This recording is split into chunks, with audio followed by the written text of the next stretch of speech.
Snow fell in heavy sheets, swallowing the small mountain town in silence, save for the roar of a bitter wind that whipped against houses and rattled old shutters.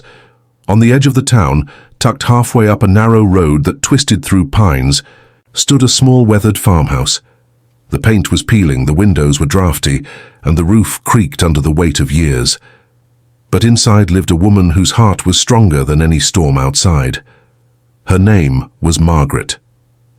To most, she was just the old widow on Pine Hollow Road. She was in her late 70s, with silver hair always tied back in a bun and eyes that still carried a sparkle of youth. The townsfolk knew her as kind but stubborn. She lived alone, after her husband had passed nearly a decade earlier, but she never let loneliness consume her. Her door was always open to neighbors who needed a warm meal or a listening ear. That night, as the snowstorm thickened, Margaret had lit her last 2 candles and wrapped herself in a quilt by the fire. She whispered a prayer, not for herself, but for anyone stranded on the dangerous roads. She knew how cruel the mountain passes could be. She remembered too well the night her husband never made it home, when the storm had been just as merciless. Somewhere down the road, headlights flickered. Through the whiteout, engines roared, then sputtered. The noise was jarring against the storm's muffled silence, and it caught Margaret's attention. She stood slowly, her bones stiff with age, and peered through the frost-coated glass. What she saw sent her heart racing, not out of fear but surprise. One by one, motorcycles appeared through the snow, their chrome dulled by the storm. 15 of them, their riders hunched against the cold leather jackets crusted with frost. Their patches, bold and unmistakable, told a story of who they were. Hell's Angels, men with reputations that carried more rumors than truths, often feared, rarely welcomed. They looked like a gang of wolves caught in the wrong forest. The group pulled to a stop outside her farmhouse, engines coughing, riders shivering. For a moment the world stood still. Margaret could hear her own heartbeat. She could lock the door. She could hide. That would have been easy. But easy never sat right with her. She pulled the door open, the wind slamming it against the wall, and shouted over the storm, "How you boys are going to freeze to death out there." The riders looked at each other, unsure. Their leader, a tall, broad man with a beard iced over from the snow, stepped forward. His eyes were sharp but not unkind. "Ma'am, we don't mean trouble. Just looking for shelter till this storm passes." Margaret's instincts told her to trust her heart, not the patches on their jackets. "Well, you found it. Get inside before you all turn to ice." The men hesitated, clearly not used to strangers welcoming them in without fear. But one by one they filed inside, stomping their boots and brushing snow off their leathers. The farmhouse filled with the smell of gasoline, leather, and snow. It was a strange mix, but Margaret didn't flinch. The fire glowed brighter with their presence, or maybe it was just the warmth of her decision. She shuffled to the kitchen. "I don't have much, but I can make soup. You'll all eat before. You rest." Some of the men looked at her in disbelief. One chuckled, shaking his head. "Lady, we're 15 grown men. You don't have to—" "I said you'll eat," Margaret interrupted firmly, her eyes soft but steady. "My husband was a trucker. He always said you never leave a traveler hungry. Now sit," they obeyed.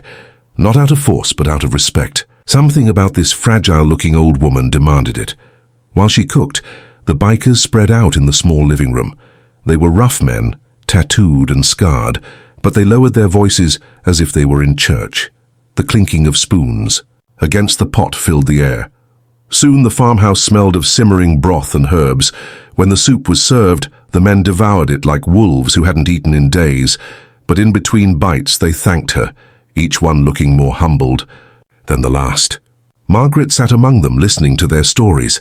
Some had kids, some had lost everything, some were just searching for a place where they belonged. The world saw them as outlaws, but she saw something else. Men who, under their rough edges, carried the same brokenness and longing that everyone did.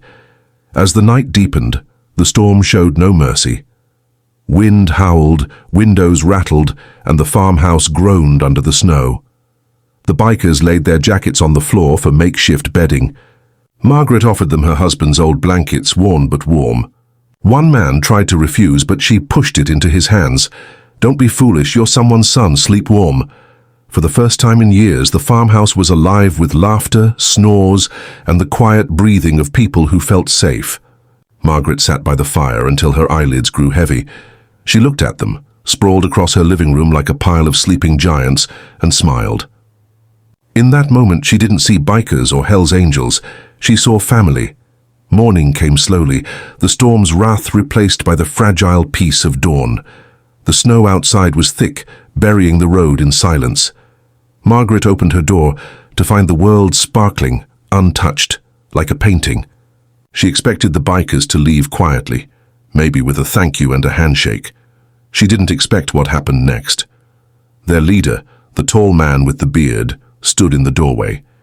He looked her in the eyes and said, "You didn't have to help us. People crossed the street to avoid us, but you opened your home. We won't forget that."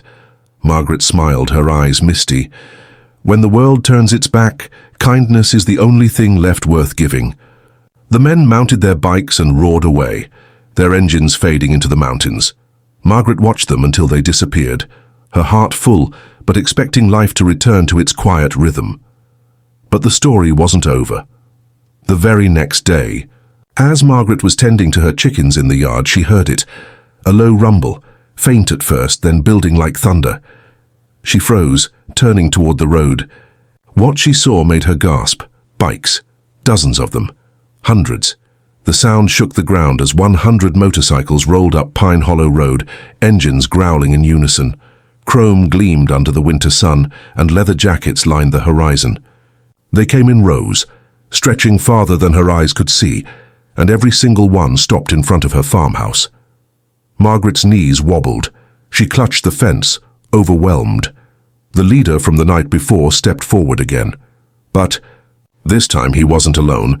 An army of Hell's Angels stood behind him. "We told the brothers what you did for us," he said, his voice steady but heavy with emotion. "Most people see us as monsters. But you saw men. You fed us. You gave us shelter. No one's done that in years. We ride together, we fight together, and today we stand together for you." One by one, the bikers dismounted. Some carried boxes of food. Others brought firewood, tools, even new shingles for her roof. One handed her an envelope stuffed with cash. Another held out a brand new quilt. Margaret's eyes brimmed with tears. She tried to protest. "I don't need all this. The leader cut her off gently. "Ma'am, this isn't charity, it's respect. You gave us a home when the world wouldn't. Now we'll make sure you never feel alone again." The bikers spent the entire day working on her farmhouse. They repaired broken steps, patched her roof, stocked her pantry. Some shoveled snow, others fixed her fences. And when they were done, they stood in a line 100 strong, engines rumbling, waiting for her blessing. Margaret, her frail hands trembling, lifted one as if to wave. "God bless every one of you." The roar that followed shook the valley, not with menace but with pride. 100 engines ignited at once, their thunder echoing like a hymn across the mountains. Word spread through the town. Neighbors peeked from windows, jaws dropping at the sight. People who once whispered rumors about the Hell's Angels now saw something they'd never forget. The toughest men alive, showing loyalty to a woman who had shown them kindness. Margaret never asked for recognition. She never told the story for fame, but the lesson lived on long after the snow melted. In a world quick to judge by appearances, she had looked deeper, and in return received a family bigger than she could have imagined. That winter became legend. The farmhouse on Pine Hollow Road wasn't just a house anymore. It was a symbol. A reminder that one act of kindness can ripple across lives, breaking walls and building bridges where no one thought they could stand. And Margaret? She lived out her days never alone again. Whenever the snow fell heavy and the roads turned treacherous, she'd hear it, the distant rumble of engines in the storm. Not a threat, not a warning, but a promise, because the Hell's Angels never forgot the kind old lady who gave them shelter when they needed it most, and neither would the world.